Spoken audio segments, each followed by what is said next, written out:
नमस्कार, मी पंजाब डक. आज आहे 2 ऑगस्ट 2026. मी विदर्भामध्ये बुलढाण्याकडे आहे. तर या ठिकाणून महाराष्ट्रातल्या शेतकऱ्याला अंदाज देणार आहे.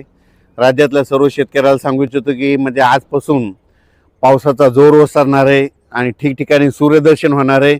म्हणून शेतीचे कामे करून घेण्यासाठी पोषक वातावरण आहे. पण हे असताना देखील काय होणार आहे, 6 ऑगस्टपर्यंत स्थानिक वातावरण तयार होऊन 10 मिनिटाचा, 20 मिनिटाचा, अर्ध्या तासाचा पाऊस काय होणार आहे, दुपारनंतर येणार आहे. म्हणून अंदाज लक्षात यायचा. पण असा खूप काय मोठा अतिवृष्टी, मुसळधार पाऊस काय पडणार नाही. म्हणून हे देखील अंदाज सर्व शेतकऱ्यांना लक्षात यायचा. 7 तारखेच्या नंतर वातावरणात आणखीन बदल होईल, चांगलं सूर्यदर्शन होईल. त्याच्यानंतर शेतकऱ्यांना कामं करण्यासाठी जवळपास 15 ऑगस्टपर्यंत शेतकऱ्यांना कामे शेतीचे करण्यासाठी वेळ भेटणार आहे. म्हणून हा अंदाज सर्व शेतकऱ्यांना लक्षात यायचा. पण राज्यात मग शेतकऱ्यांनी 15 तारखेपर्यंत आपण आपली शेतीची कामे करायची. कारण की काय होणार आहे, 16-17च्या दरम्यान परत एक काय होणार आहे, बंगालच्या खाडीमध्ये एक कमी दाबाचा पट्टा तयार होणार आहे. आणि आपल्याकडं उन्हाची तीव्रता असल्यामुळं मग ते कमी दाबाचा पट्टा महाराष्ट्राकडे येईल. आणि ते महाराष्ट्राकडे आल्याच्या नंतर आता जसा पाऊस पडला तसाच मग राज्यामध्ये काही भागामध्ये पाऊस पडणार आहे. म्हणून हा अंदाज लक्षात घ्यायचा. त्याचा व्हिडिओ आता आपण नंतर दिला जाईल. पण तोपर्यंत शेतकऱ्यांनी काय करायचं, 15 ऑगस्टपर्यंत शेतीची कामे करून घ्यायला काही हरकत नाही. म्हणून हा अंदाज देखील सर्व शेतकऱ्यांना लक्षात घ्यायचा. या ऑगस्ट महिन्यात देखील एक चांगला मोठा पाऊस येणार आहे. म्हणून हा अंदाज लक्षात घ्यायचा. म्हणजे सांगायचं झालं तर 17 ऑगस्टपासून ते 30 ऑगस्टच्या दरम्यान एक चांगला मोठा पाऊस येईल. म्हणून हे देखील सर्व शेतकऱ्यांनी लक्षात घ्यायचं. तसेच सांगायचं झालं तर जे म्हणजे ज्या भागात पाऊस कमी पडलेला आहे ते जिल्ह्याचं नाव सांगतो. सोलापूर जिल्हा आहे, आता पडला पण त्याच्यामध्ये आणखीन कमीच आहे, तूट भरून निघालेली नाही. सोलापूर जिल्हा, बीड जिल्ह्याचा काही भाग, लातूर जिल्हा, धाराशिव जिल्हा, त्याच्यानंतर परभणी जिल्ह्यातला काही भाग, नांदेड जिल्ह्यातला काही भाग. तर ह्या जिल्ह्यातल्या सर्व शेतकऱ्याला सांगू इच्छितो की आता आणखीन 7 तारखेपर्यंत दररोज अर्ध्या तासाचा, 1 तासाचा स्थानिक वातावरण तयार होऊन दररोज वेगवेगळ्या भागात पाऊस पडणार आहे. म्हणून अंदाज लक्षात घ्यायचा. म्हणजे 7 तारखेपर्यंत आणखीन सोलापूर जिल्ह्यात देखील थोडाफार पाऊस आहे. म्हणून ही अंदाज लक्षात घ्यायचा. मंगळवेढा, पंढरपूर, सोलापूर ह्या पट्ट्यामध्ये देखील काय होणार आहे, ह्यामध्ये 7 ऑगस्टपर्यंत पाऊस पडणार आहे. म्हणून त्यांनी देखील अंदाज लक्षात घ्यायचा. धाराशिव जिल्ह्यातल्या शेतकऱ्याला सांगितलं होतं, तुम्ही काय करा की 7 ऑगस्टपर्यंत दररोज वेगवेगळ्या भागात तुमच्या वेगवेगळ्या तालुक्यात दुपारनंतर थोडा पाऊस येणार आहे. म्हणून हा अंदाज लक्षात घ्यायचा. त्यानंतर बीड जिल्ह्यात देखील तशीच परिस्थिती राहील, परभणी जिल्ह्यात तशीच परिस्थिती राहील, जालना जिल्ह्यात देखील तसंच राहील. इकडं हिंगोली, वाशिम, नांदेड तिकडे देखील असाच स्थानिक वातावरण तयार होऊन पाऊस पडेल.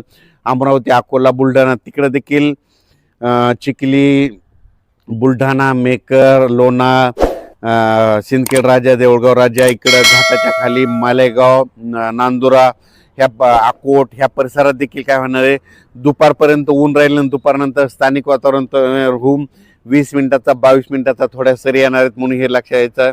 आणि त्याच्यानंतर राज्यातल्या शेतकऱ्याला सांगू इच्छितो की सध्या तरी आता मोठा पाऊस नाही.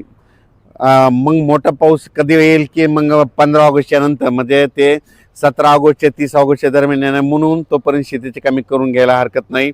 राज्यात आणखीन जे काही धरण, तळे, छोटे छोटे तलाव राहिलेले आहेत, तर खास करून पश्चिम महाराष्ट्रातल्या शेतकऱ्याला सांगू इच्छितो की तुम्ही देखील काही काळजी करू नका. तुमच्याकडे देखील काय होणार, ऑगस्टचा एक पाऊस पडणार आहे मोठा, आणि परतीचा पाऊस सप्टेंबर, ऑक्टोबरचा देखील खूप पडणार आहे. म्हणून तुमच्यासाठी आनंदाची बातमी.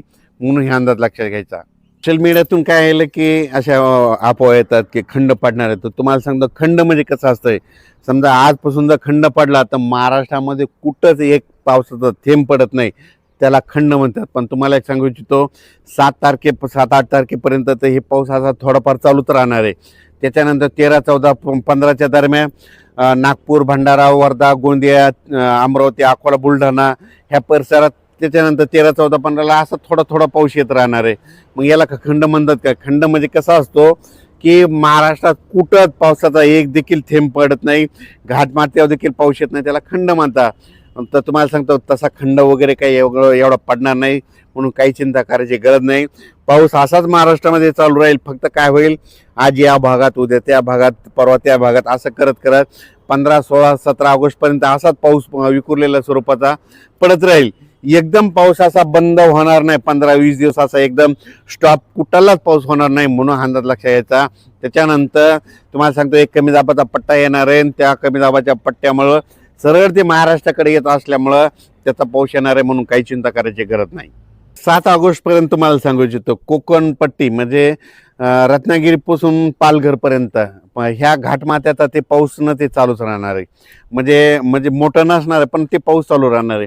त्याच्यामध्ये राहिलं झालं आता इकडं सोलापूर जिल्हा, धाराशिव जिल्हा, बीड जिल्हा, परभणी जिल्हा, अहिल्यानगर, त्याच्यानंतर संभाजीनगर, जालना जिल्हा, परभणी जिल्हा, नांदेड जिल्हा, हिंगोली जिल्हा, वाशिम जिल्हा, बुलढाणा जिल्हा, अकोला जिल्हा, अमरावती जिल्हा, यवतमाळ जिल्हा, त्याच्यानंतर भंडारा, नागपूर ह्या पट्ट्यामधला पाऊस काय होणार आहे थोडं थोडं चालूच राहणार आहे. असा एकदम काय बंद होणार नाही. 10 मिनिटाचा, 5 मिनिटाचा, 20 मिनिटाचा अशा सरी येणार आहे म्हणून हा अंदाज लक्ष यायचा. पुन्हा 13-14च्या नंतर काय होणार आहे एक कमी दाबाचा पट्टा उत्तर प्रदेशकडे जाणार आहे. त्याच्यामध्ये काय होणार ते थोडंफार विदर्भाकडून जात असल्यामुळं म्हणजे मध्य प्रदेश कडून जात असल्यामुळं थोडंफार विदर्भात देखील 13-14-15च्या दरम्यान ते देखील पाऊस थोडंफार पडणार आहे. पण असा एकदम पाऊस काय बंद होणार नाही. पण 17 ऑगस्टच्या नंतर एक कमी दाबाचा पट्टा तयार झालेला ते येईल आणि ते मात्र धुमाकूळ घालणार आहे म्हणून अंदाज लक्षात घ्यायचा. अचानक वातावरण बदल झाला तर परत एक मेसेज दिला.